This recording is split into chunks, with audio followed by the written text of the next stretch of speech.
So good to see everybody. Hope everybody had good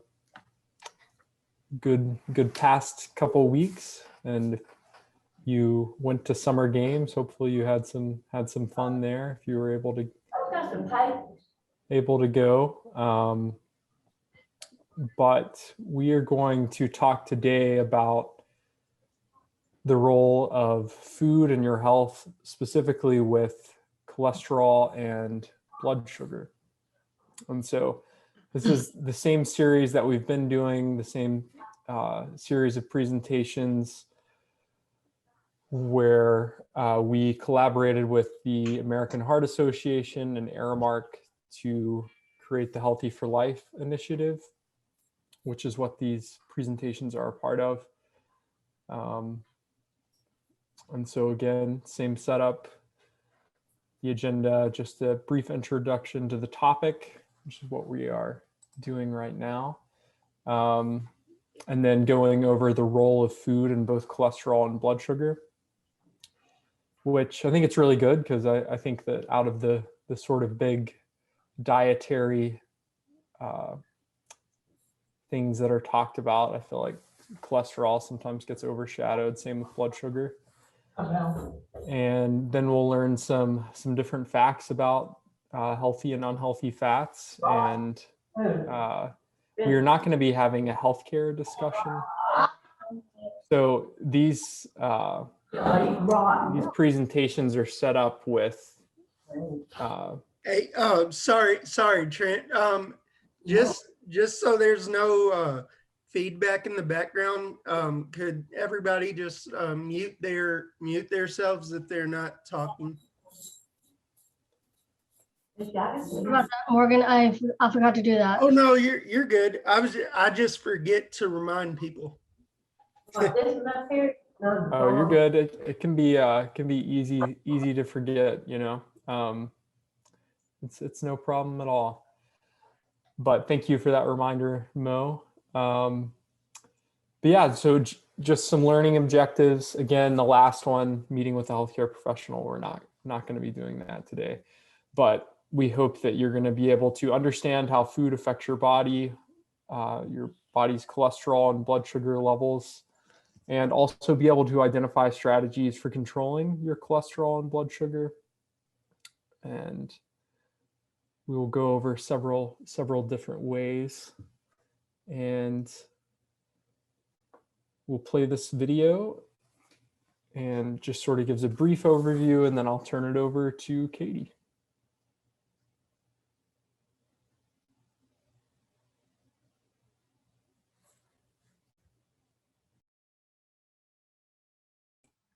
Oh, we can't hear it, Trent.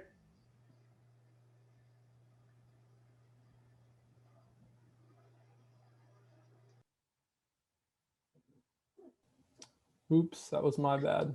I did this last time, didn't I? That's all right. Okay, let me try that again. It happens to me all the time. Exit full screen. Okay, there we go. I think I've got it. Almost.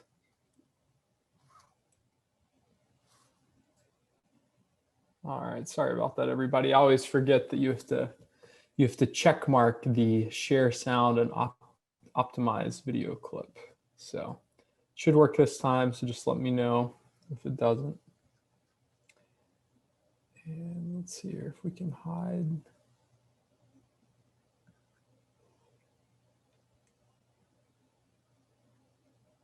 Oh, yeah, let me stop sharing one more time. So I've got to, because now it's not letting me see the panel. Okay. See, guys, isn't technology fun? Yeah. I think this is more so just me being a little bit of a goof and messing it up, but that's okay. Okay. So we will try this again. There it goes. Slideshow.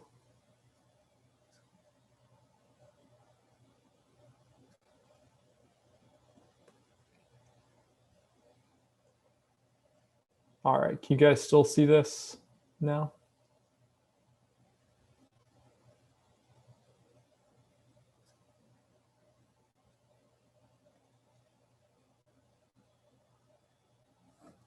Cholesterol. It may surprise you to know that cholesterol itself isn't bad. In fact, cholesterol is just one of the many substances created and used by our bodies to keep us healthy. So what is cholesterol exactly? And where does it come from? Cholesterol is a soft, fat-like substance found in the bloodstream and in all your body's cells. Your body makes all the cholesterol it needs. Low-density lipoprotein, LDL, or bad cholesterol, can join with fats and other substances to build up in the inner walls of your arteries. The arteries can become clogged and narrow, and blood flow is reduced. High-density lipoprotein, HDL, or good, carries harmful cholesterol away from the arteries and helps protect you from heart attack and stroke. It's important to know your cholesterol levels and to talk with your healthcare provider. There are some key tips for success to help keep your cholesterol levels in check. Try eating a diet rich in fruits, vegetables, whole grains, low-fat dairy products, poultry, fish, and nuts, while reducing red meat and sugar foods and beverages. Try getting more active. Enjoy at least 150 minutes per week of moderate activity or 75 minutes of vigorous activity spread throughout the week to help manage cholesterol. Finally, always remember to talk with your own medical provider to discuss the best plan of action for your health.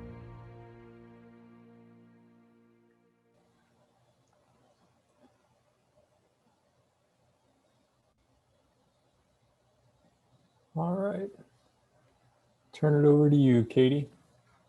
So, what is a cholesterol exactly, and what does it, and where does it come from?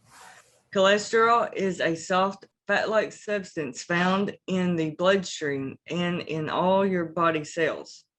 Your body makes all the cholesterol it needs.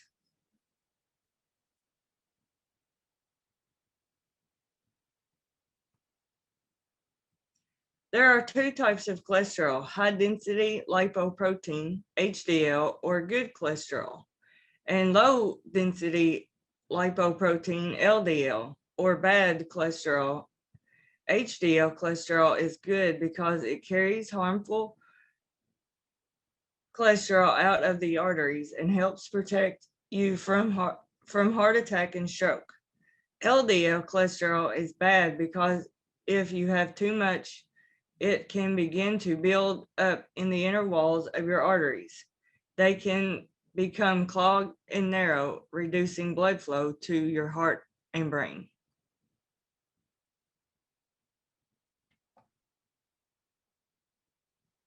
To keep your cholesterol in check, make healthy lifestyle choices at all stages of your life.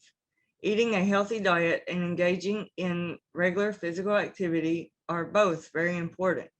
With cholesterol, remember to check and know your numbers. Change your diet and lifestyle and control your levels with your healthcare provider if needed. Yeah, and this is really good too. Just the 3 C's are a great way to sort of keep track of things with check, change, and control. Just good reminders as well to help keep you on track.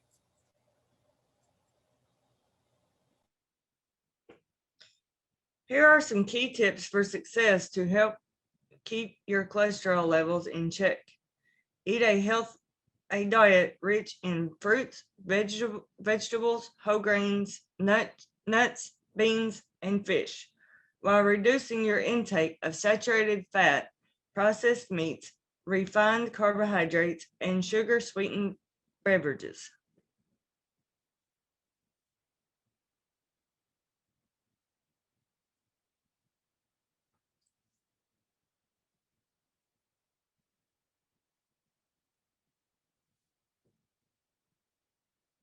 Understanding all types of fat will help you choose which to include or eliminate from your healthy diet. Monounsaturated and polyunsaturated fats are the good fats that can help lower bad cholesterol levels and your risk of heart disease and stroke. They provide essential fats that your body needs but can't produce itself. Saturated fats, however, can increase your risk of heart disease and stroke. Replace saturated fats in your diet with good fats when possible. Hydrogenated oils and trans fats negatively affect cholesterol levels and increase risk of heart disease, stroke, and type 2 diabetes. The American Heart Association recommends eating a healthy dietary pattern that includes good, unsaturated fats, limits saturated fats, and keeps trans fats as low as possible.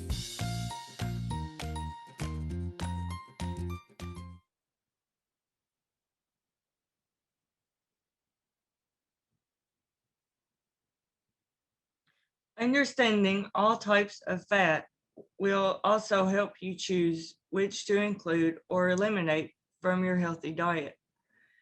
Monounsaturated and polyunsaturated fats are the good fats that can help lower bad cholesterol levels and your risk of heart disease and stroke. They provide essential fats that your body needs but can't produce itself. Saturated fats can increase your risk of heart disease and stroke. Replace saturated fats in your diet with good fats when possible. Hydrogenated oils and trans fats negatively affect cholesterol levels and increase the risk of heart disease, stroke, and type 2 diabetes.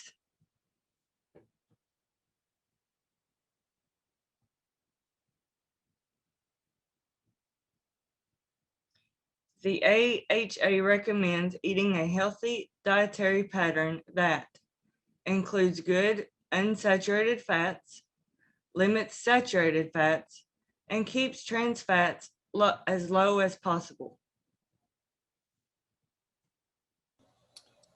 Yeah, and then this just has some good examples of what some good fats look like avocados, olive oil, and nuts. And again, these things too can be unhealthy if you're eating too much of it, but they can also give your body the good fats. And then things like cheese, butter, or different red meats you want to eat, you don't have to cut out completely, but you definitely don't want to eat nearly as much of. And then, trans fats are the more junk food type foods where you definitely want to try to avoid them as much as you can and not keep them regularly in your diet. So all in moderation. Yeah, Yes. that's right.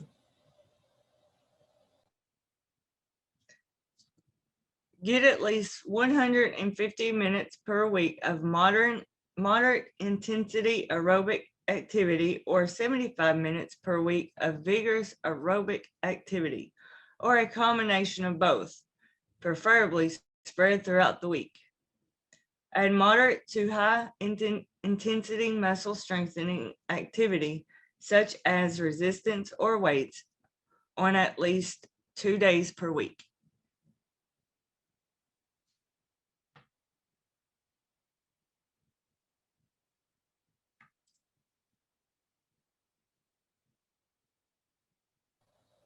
All right, transition here to talking and learning about blood pressure or blood sugar. I'm sorry.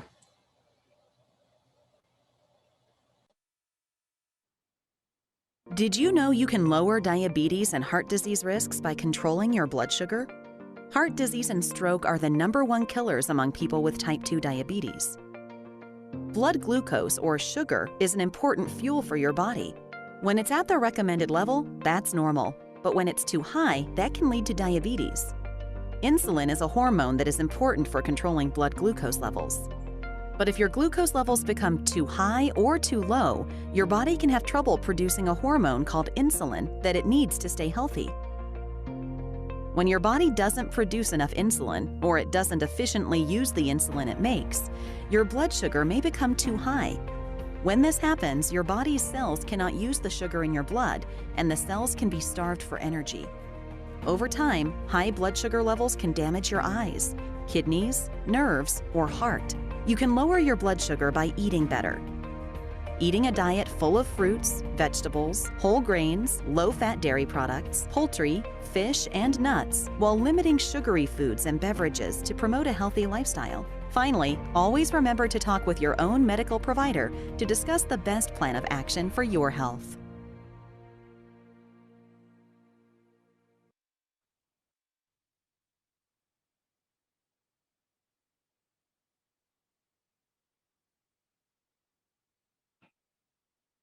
Did you know you can lower the risk of both diabetes and heart disease by controlling your blood sugar? Heart disease and stroke are the #1 killers among people with type 2 diabetes. Blood sugar, glucose, is an important fuel for your body. Diabetes is a condition that makes your blood sugar level rise. The hormone insulin helps control your blood sugar levels.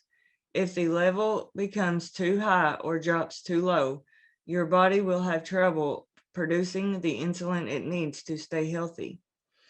When your body doesn't produce enough insulin or doesn't efficiently use the insulin it makes, your blood sugar may become too high. Your body cells won't be able to use the sugar in your body, and they may become starved for energy. Over time, high blood sugar levels can damage your eyes, kidneys, nerves, or heart.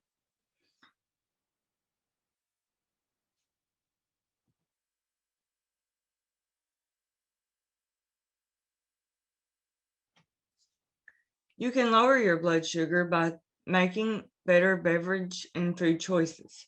For example, replace sugary beverages such as full-calorie sodas with plain sparkling or infused water. Sugar-sweetened beverages like soda, energy drinks, and sweetened tea are the #1 source of added sugars in our diet. Just 1 can of a regular soda, 12 ounces, has around 10 teaspoons of added sugar. Try to make healthy beverage and food choices, control your portion sizes, and read nutrition facts labels carefully. Look at the amount of added sugar in foods.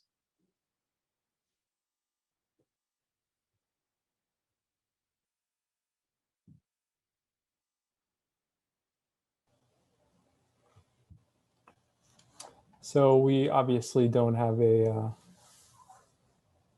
healthcare professional here to talk about these things more specifically, but I will share. Oh, go ahead, Megan. Just wanted to let you know that I have a family of doctors, so can I put in some input?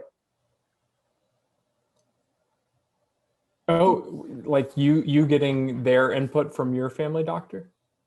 Yeah. Is that what you're saying? Yeah, I mean, that's definitely a great source in terms of, talking about your own health and figuring out, what your cholesterol and blood sugar levels and all that stuff is for sure. You definitely want to consult with your doctor before, making any specific choices about these types of things other than, just the generally healthy choices like eating healthy and exercise, things like that. Kevin, did you have a question as well? Yes, Trent. I got 2 things about the cholesterol thing. Every night I take a cholesterol pill, and then once a year that I do a blood test to check my cholesterol here at school. Oh, that's cool. Yes. That's cool. Yeah, there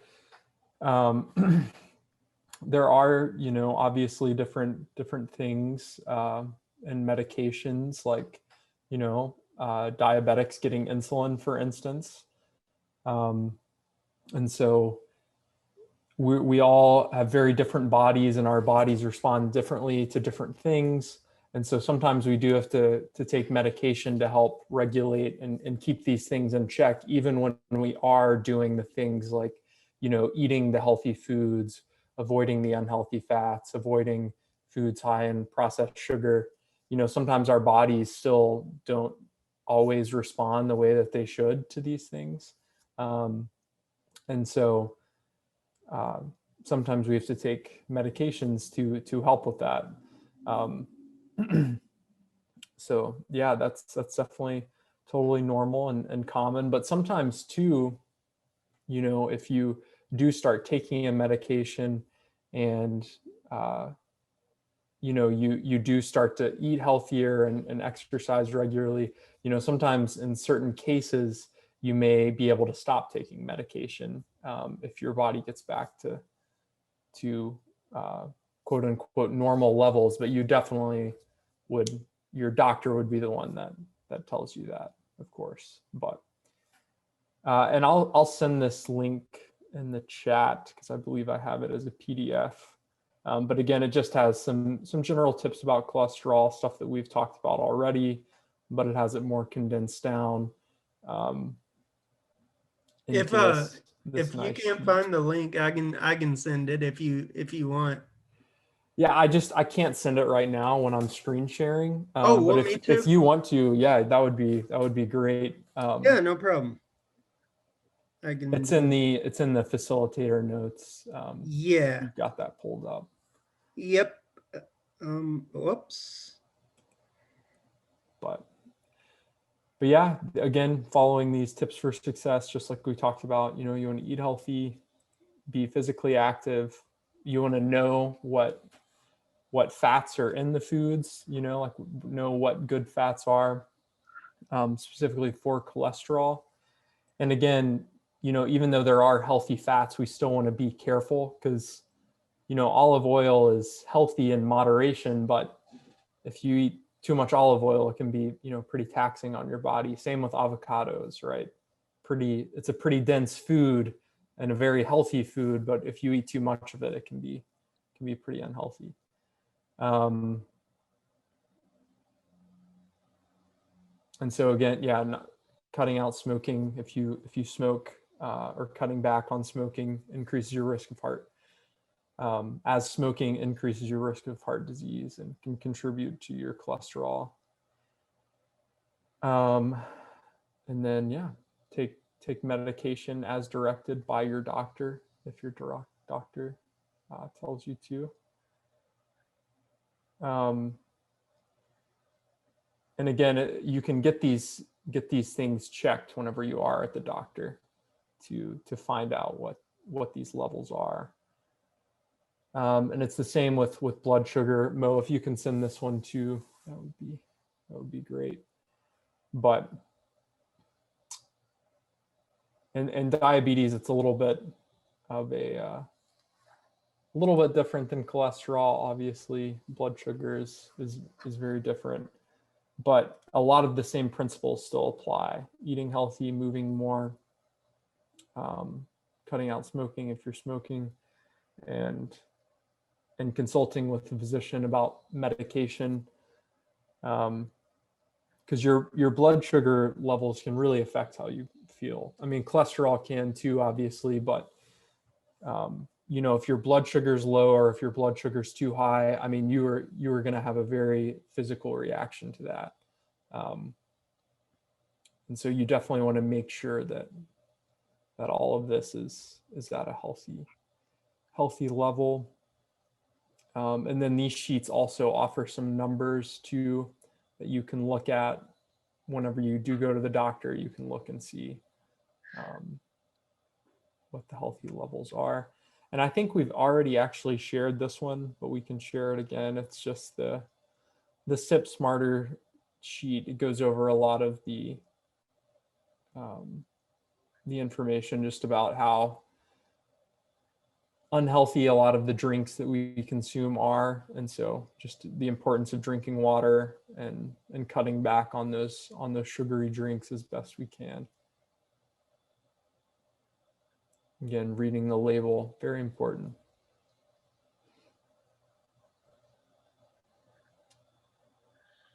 And so there was, let's see here, I think we have a recipe too on there. Yeah, I can send that one as well. Yeah, if you can send that, that's a recipe for a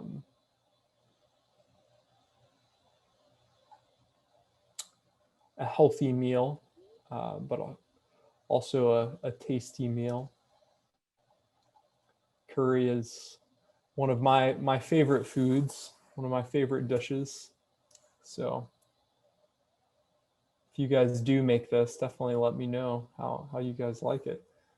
It looks interesting. I haven't personally used this recipe myself, but does look interesting. And then again, going back to some SMART goals. So all of these Healthy for Life initiative presentations come back to these SMART goals, where you're making goals, these health and wellness goals that are specific. So it's not too broad, it's measurable. So you know when and where, and it's attainable. So it's not anything too crazy. Again, you can make long-term goals bigger, but you want these SMART goals to maybe be stepping stones to get to the larger goals. And then you want it to be relevant to what you're doing and what your goal is. Or you want the goal to be relevant to, what it is that you're trying to change. And then you want to have the specific times too. So if you create a goal, and again, I know it seems so simple, but this really does make a huge difference in just in your everyday life. If you do create goals like this and you stick to them, and you have a family member or a staff member who can help you stick to these goals, it can really make a noticeable impact on your life. So Katie, if you can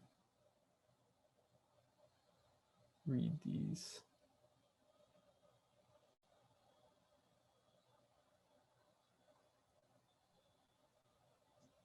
SMART goal example.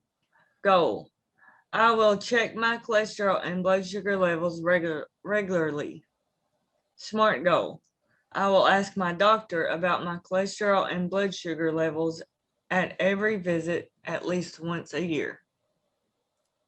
So there you go. So the first goal, it's a good goal, right? I will check my cholesterol and blood sugar levels regularly. That's a good goal, to a good thing that you want to do. But again, it's very vague, like what does regularly mean? Regularly could be every day, it could be every month, like what, it's too broad. So with the SMART goal, you have, I will ask my doctor, so you know directly what's happening, and you know that you're going to be doing it at every visit at least once a year. And so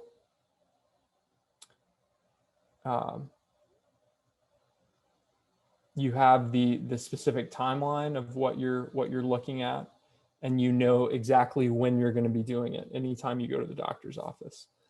And so again, these goals are really important. So you might say, well, I'm going to make a goal to eat or to try to cut back on foods that are high in processed sugar and unhealthy fats. Okay, well, that's a great goal. But if you say, well, I'm going to try to only drink one drink with sugar in it a week, or if you're drinking multiple drinks a day, maybe you would start with one day, or cutting them out of one meal at a time and say, hey, I'm just going to drink water at this meal, and I'm going to make a goal to eat whatever specific food that you or type of food you're trying to cut out, you can make. But these can be applicable to anything. I know that a lot of the ones we've looked at have been to hydration and nutrition, but you can make physical fitness goals or even just life goals, relationship goals, you know, anything. These SMART goals really do make a big difference and can be super helpful in many different realms of your life. And Morgan, can you share this too? Yep, I already got it. Oh, sweet. Thank you, Mo. No problem. But yeah, this is a worksheet, and so you can write it out. But it sort of breaks it down for you, where you can really break it down. Like you can break down a goal sentence by sentence, you know, or break it into multiple sentences rather. So again, we'll come back to this one more time in our final presentation next week. And so we'll open the floor, but thank you guys as always. Got some time for some questions if you guys want to chat for a little bit. Go ahead, Megan. Can you send me the link for that form so I could have one for myself too? Yes, so I think I sent it to everyone. I'm not sure. What device are you on, Megan? Are you on a computer or a tablet? Computer. Do you see the chat box? Is it the last one? Yeah, it's the last one. Yeah. I see it now. Okay. So all I have to do is just print it out. Yep. Yeah. Definitely a very useful tool. Mm-hmm. I mean, this stuff is very helpful for me too, just in my own life, because that's a big thing I struggle with. Is I am a very chaotic improviser, and so I really need very specific deadlines, specific goals, or else I'll just get lost in my own head or just thinking about random things, and I'll end up, you know, not doing anything. So same with me. Yeah. SMART goals can be very, very helpful. But yeah, if you guys don't have any more specific questions, and thank you to Katie for helping out. Greatly appreciate it. But I think we're going to have one more on the 23rd. And I know that your availabilities are probably going to be a little bit different, especially now that things are opening up, but too, it's summertime. So people are out, you know, doing things all the time. So hopefully you guys can make the last Wellness Wednesday on the 23rd, and then we'll probably regroup and from there and figure out what the next steps are. I have one more question. Sure. What's up? You said, Trent, I think you said I could get a staff member to help me stick to my goals. Yeah. Who would I ask? Well, do you, let me ask you this. Do you attend an ADT or an adult day training facility?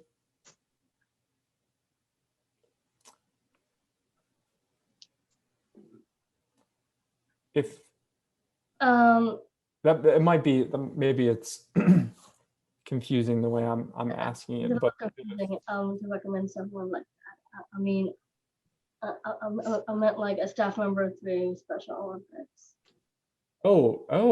That work? Yeah, I mean, I think so. Yeah, I think they're. Oh, sorry. Go ahead. Yeah, that's definitely a Kelly question more than a me question. No, you're fine. Yeah, Megan, that's something that if you wanted, you could. I mean, you've been in and out of the office here recently, you know, constantly seeing some of our team. So if that's something that you wanted to do with us, you could always talk with someone, kind of be and ask to kind of be that resource for you. That would be great. Since we're seeing each other in person.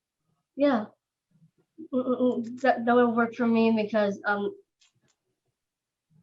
when I did a health partners before, I did it with trainers, and Mhm. I was one of the original trainers. And when we did workshops together, it's more train the trainers like Morgan and Luke, or anyone for that matter. But it's just someone who has experience in Special Olympics would help me Yep. my goals than rather than my parents who are doctors. Absolutely. So just start thinking about like maybe who you interact with the most, especially when you're in and out of the office, who you would be most comfortable with. And then I don't care to help to work with you, if you want to start to figure out how we can maybe ask who that staff member, whoever you determine, I don't care to work with you too, to kind of figure out a way that we can approach it where you ask them and sort of outline exactly what you're kind of looking for. Okay. Okay. So we can talk about that the next time you're here too. Yeah. Let's do that. Awesome. Thank you. That's great. Hey, Accountability Morgan, are huge. Yeah, what's up, Kevin? I got a quick question for you. All right. Let's go. I'll try to answer it as best as I can. At one of our classes, I forgot what her name was. She showed us how to check our blood sugar. Who was that? You remember? And one of the Wellness Wednesday classes. Yes, I forgot what her name was. Let's see. Oh, that may have been Danielle. Yep. All right. Yeah. Yeah, that was a good question. Yes. And I'll see y'all when I can get back on here. All right, sounds good. Oh, Kevin, have a wonderful day, and I hear that you're back to work soon. Next So Wednesday. good luck to you. Thank you. All right, that's great. Well, if there's no other questions, we hope to see you guys for the next Wellness Wednesday. I think Trent said the 23rd, and hope to see y'all there. Sounds good, Morgan. All right. Sounds good. All right, we'll see y'all All later. right. Thanks, Bye. everybody. Bye. Buddy. Bye. Bye.